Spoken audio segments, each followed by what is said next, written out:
Hello welcome to mister प्रगति भ्लगमा। अनि म चाहिँ आज अब यता खाराचु आएको, यो सागा क्यान्टिनतिर पर्छ। अनि बाहिर चाहिँ लास्टिक घाम छ के। अनि म चाहिँ अब यो नानाचुगामा भन्ने ठाउँमा गइरहेको। त्यहाँ चाहिँ बवाल छ कि भ्यू चाहिँ। मेरो चाहिँ आज गएको नभएर घुम्न चल्दिरहेको म चाहिँ। यही हो मेरो बाइक चाहिँ, कावासाकी निन्जा ZX R हो। ZX 25R रहेछ यहाँ नाम छ। नामै बिर्सिन्छु के हो यो। बोलीले नसके आँखाले नै भनन मनको त्यो भावना संसारै त्यागी आए तिम्रो माया पाउन अब नसक्दा। भ्यू चाहिँ दामी छ क्या यहाँ। कस्तो यो के भन्छ, टाफो देखिरहेको छ त्यहाँदेखि।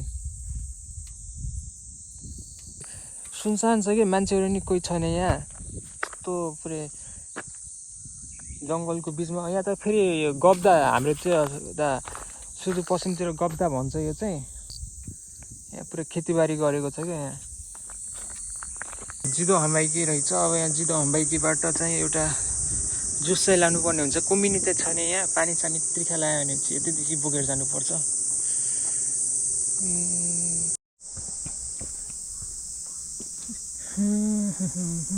राम्रो छ ठाउँ चाहिँ, तर डरलाग्दो रहेछ। यहाँ चाहिँ दुईवटा ठाउँ रहेछ। म चाहिँ यो चाहिँ क्युके बास्यो रहेछ कि यहाँ ब्रेक सेक लिने ठाउँ। अब सेचु भन्ने हो म चाहिँ यहाँ गइरहेको। अनि यति जाऊँ न, जुन ठाउँ जाने भनेको थियो यति ठाउँ न। फ्या भइसक्यो म त। क्या डरलाग्दो छ यार यो ठाउँ त। एक्लै छु म चाहिँ, एक्लै हिँडिरहेको। दामी छ तर ठाउँ चाहिँ एकदम प्लास्टिक गर्मी रहेछ यहाँ चाहिँ। एक्लै छु कि, कोही छैन, सुनसान छ भने। यस्तो हाइकिङ जस्तो पनि भइरहेको छ एक्लै। अब सोलो राइड निस्केको। डरलाग्दो छ फेरि जङ्गल चाहिँ यहाँ। Oh man, look at the view. तर्सिरहेको म। यस्तो सुनसान छ कि यो ठाउँ चाहिँ। कस्तो यो चाहिँ पुरै नेपालको जस्तो ठाउँ छ कि त। अनि म चाहिँ उतादेखि यो सिडीबाट आइरहेको। अनि ठ्याक्क यस्तो मान्छे नै छैन कि एउटा नि। अनि ठ्याक्कै त्यो मूर्ति देखेँ कि झस्की कि म त एकछिन त। तर दामी छ ठाउँ चाहिँ। भ्यू पनि दामी छ कि त। सुनसान के कस्तो गर्मी, फेरि लास्टै गर्मी। यो माथि यो ढुङ्गा छ। हेभेन छ क्या ठाउँ चाहिँ। यो फुकुओकाको यो खाराचु भन्नेतिर हो। फुकुओका हुनुहुन्छ भनेपछि यो भिजिट गर्नु होला यो ठाउँ चाहिँ। म चाहिँ तल लिङ्कमा राखिदिन्छु यसको ठाउँको लोकेसनहरू कहाँ छ के छ भनेर। त्यो मान्छे के को मूर्ति रहेछ त्यो चाहिँ। म चाहिँ त्यो के भन्छ त्यहाँ गइरहेको। तर कस्तो दामी ठाउँ कि यो। तर्साइदियो नि यो मूर्तिले चाहिँ मलाई। साथीहरू चाहिँ अब जाउँ भनेको, तिनीहरूको चाहिँ आज कलेज रहेछ। मेरो पनि कलेज हो, तर म चाहिँ कलेज नगएर यता घुम्न आइदिएको कि। अब कस्तो भन्ने अनुहार हेरिदिउँ न यो मूर्तिको। Wow, a look at the view guys. दामी छ भ्यू चाहिँ।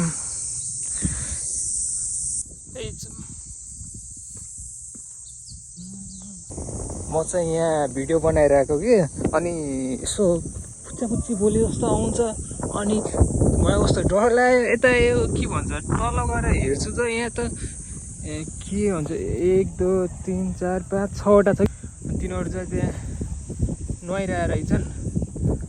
अनि सुरुमा डर लागिरहेको। अहिले त तिनीहरू भएर नि कस्तो अहिले डर नलागेको कि। यो कस्तो सुनसान ठाउँ छ कि यहाँ, कोही छैन। यत्रो यो हुन्छ नि बच्ची बोलेको आवाज आउँछ। कहाँ छ खोज्छु म, यताउति यहाँ माथि हेर्छु छैन। अनि लास्टमा चाहिँ त्यहाँ तलतिर चाहिँ नुहाइरहेको रहेछन्। अनि अहिले चाहिँ डर चाहिँ त्यस्तो लागेको छैन। अब म चाहिँ अब अर्को टापुमा गइरहेको। यहाँदेखि अझ 10-15 मिनट हिँड्नुपर्छ। गर्मी चाहिँ वाइल्ड गर्मी छ। त्यहाँ देख्न सक्नुहुन्छ त्यो सिप चाहिँ फुने भन्छ त्यसलाई चाहिँ। कस्तो अर्कै छ है त्यो फुने। कडा तर दामी छ के ठाउँ चाहिँ। लेट्स सी अगाडि जाऊँ। अब अगाडि चाहिँ कस्तो के हुन्छ त्यहाँ हेरौँला। भिडियो बनाइदिने मान्छे भएन कि एकजना कोहीलाई लिएर आएर आएको भए हुन्थ्यो। म फेरि यता यहाँ दाइकोमा आएको कि दाइ यतै बस्नुहुन्छ कि खाराचुकतिर, अनि त्यही भएर चाहिँ मैले चाहिँ अनि आज किन यता आइसकेपछि घुम्न जाऊँ न त भन्ने सोचले चाहिँ आएको क्या। हेर्नु न क्या दामी छ क्या। अनि म चाहिँ सोलो राइड आइदिएको दाइको रुमबाट। यहाँ चाहिँ कति आधी घन्टा जति पनि थिएन। अगाडितिर जाऊँ कस्तो के हुन्छ हेरौँ है त। मलाई चाहिँ छ नि यो बाटोमा हिँड्दाखेरि अब आफूसँग यो दुईवटा बाटो आइदिन्छ कि, अब कुन बाटो जाने कुन बाटो नजाने कि। अब यहाँ म्याप छ, म्याप हेरेर जाने। अब यो बाटो गएपछि कहाँ पुगिन्छ अनि यो बाटो गएपछि कहाँ पुगिन्छ भनेर। अघि चाहिँ आउँदाखेरि पनि दुईवटा बाटो थियो, यहाँ पनि अब दुईवटा बाटो छ कि। अब यो बाटो जाऊँ कि यो बाटो जाऊँ भइरहेको छ कि। म यहाँ चाहिँ ठ्याक्कै यहाँ चाहिँ म्याप रहेछ। अब म्यापमा हेर्ने म चाहिँ कहाँ छु भने म जाने भनेको चाहिँ यो ठाउँमा हो क्या।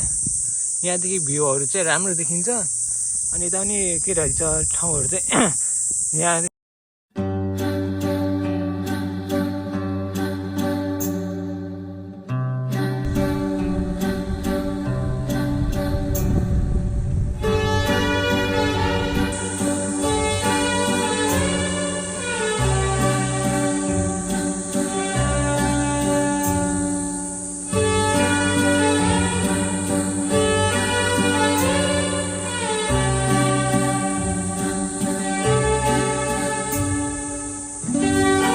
सायद तिमी नै हो मेरो दिलको धडकन,